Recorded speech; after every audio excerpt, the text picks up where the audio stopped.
లోని మూడు ఎలా ఉందో మొదటి 3 దశల పోలింగ్ తో తేలిపోయింది. హంగ్ ఖాయమని కేసీఆర్ భావిస్తున్నారా? ఇప్పుడు మళ్ళీ ఫెడరల్ ఫ్రంట్ ను తెరపైకి తీసుకురావడం వెనుక కారణాలేంటి? ఫెడరల్ టూర్ వెనుక ఆంతర్యం ఏంటి?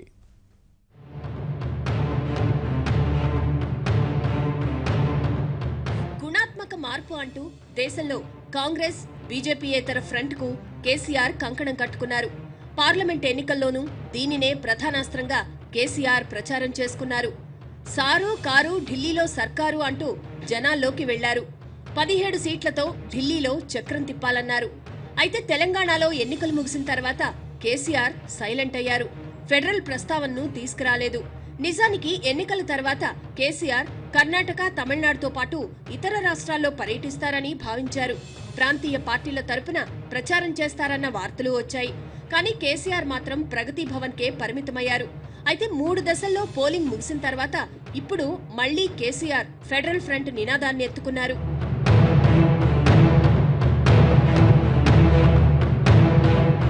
దేశంలో 3 విడతల్లో ఎన్నికలు ముగిశాయి. దక్షిణాది రాష్ట్రాల్లో పూర్తిగా ఎన్నికల ప్రక్రియ పూర్తయింది. మొదటి 2, 3 ఇలా 3 విడతల్లో దాదాపు 300కు పైగా స్థానాల్లో పోలింగ్ జరిగింది. దీంతో పోలింగ్ ట్రెండ్స్ పై అంచనాలు అనేకమున్నాయి. దేశంలో హంగ్ వస్తుందని సీఎం కేసీఆర్ గ్రహించారనే మాటలు వినిపిస్తున్నాయి. ఎందుకంటే ఇప్పుడు మళ్లీ ఫెడరల్ ఫ్రంట్ ఏర్పాటు కోసం ప్రయత్నాలు ప్రారంభిస్తున్నారు. ఇందుకోసం రాష్ట్రంలో పర్యటించాలని నిర్ణయం తీసుకున్నారు. త్వరలోనే కేసీఆర్ ఆంధ్రప్రదేశ్, ఛత్తీస్గఢ్, కర్ణాటక, తమిళనాడు, పశ్చిమ బెంగాల్, ఉత్తరప్రదేశ్ రాష్ట్రాల్లో పర్యటించబోతున్నారని టీఆర్ఎస్ వర్గాలు చెబుతున్నాయి. అయితే ఈ పర్యటనలకు సంబంధించిన షెడ్యూల్ మాత్రం ఇంకా ఖరారు కావాల్సిందంటున్నారు. పర్యటనలో భాగంగా వివిధ పార్టీల అధినేతలను కలిసి ఫెడరల్ ఫ్రంట్ పై ఆయన చర్చలు జరపనున్నారు. కేంద్రంలో బీజేపీ, కాంగ్రెస్లకు స్వతహాగా ప్రభుత్వాన్ని ఏర్పాటు చేసే మెజారిటీ రాదని బలంగా నమ్ముతున్న కేసీఆర్ బలమైన ప్రాంతీయ పార్టీలతో ఫ్రంట్ ఏర్పాటు చేయాలని భావిస్తున్నారు. అందుకే 3వ విడత ముగియడంతో ఫ్రంట్ ప్రయత్నాలు ముమ్మరం చేశారు. దేశంలో అటు బీజేపీకి, ఇటు కాంగ్రెస్ కి మెజారిటీ వచ్చే పరిస్థితి లేదని ఎప్పటినుంచో ప్రచారం జరుగుతోంది. అయితే ఈ 3 విడతల్లో పోలింగ్ తర్వాత దీనిపై క్లారిటీ వచ్చిందా అన్న అనుమానాలు కూడా ఉన్నాయి. హంగ్ వచ్చే అవకాశం ఉండడంతోనే సీఎం కేసీఆర్ ఇప్పుడు మళ్లీ ఫెడరల్ ఫ్రంట్ ప్రయత్నాలు మొదలయ్యాయన్న ప్రచారం సాగుతోంది. నిజానికి 6 నెలల క్రితమే కేసీఆర్ ఫెడరల్ ఫ్రంట్ మద్దతు కోసం ఆయా రాష్ట్రాలు తిరిగారు. కర్ణాటక వెళ్లి దేవేగౌడ, కుమారస్వాములను కలిశారు. బెంగాల్ వెళ్లి మమతను కలిసొచ్చారు.